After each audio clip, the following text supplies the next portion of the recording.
పార్టీలో జెండా పాతేయడానికి రెడీ అయిపోతున్నారు. ఒక రకంగా జమిలీ ఎన్నికలకు సిద్ధపడుతూనే పరుగులు పెడుతున్నారు. తమ రాజకీయ భవిష్యత్తును చక్కదిద్దుకునేందుకు ప్రయత్నాలు అయితే మొదలు పెట్టేస్తున్నారు.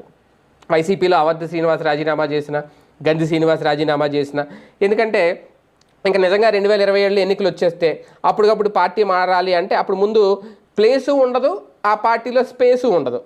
ఖచ్చితంగా వీళ్ళకి ప్లేస్ ఉండాలి, ముందు పార్టీలో అక్కడ స్పేస్ ఉండాలి.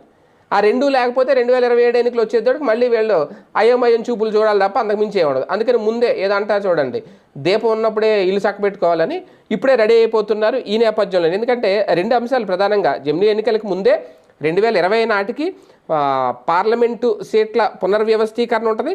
అలాగే ఏపీలో నియోజకవర్గాల పునర్విభజన జరుగుతుంది. 175 సీట్లు కాస్త 225 సీట్లు అవుతాయి.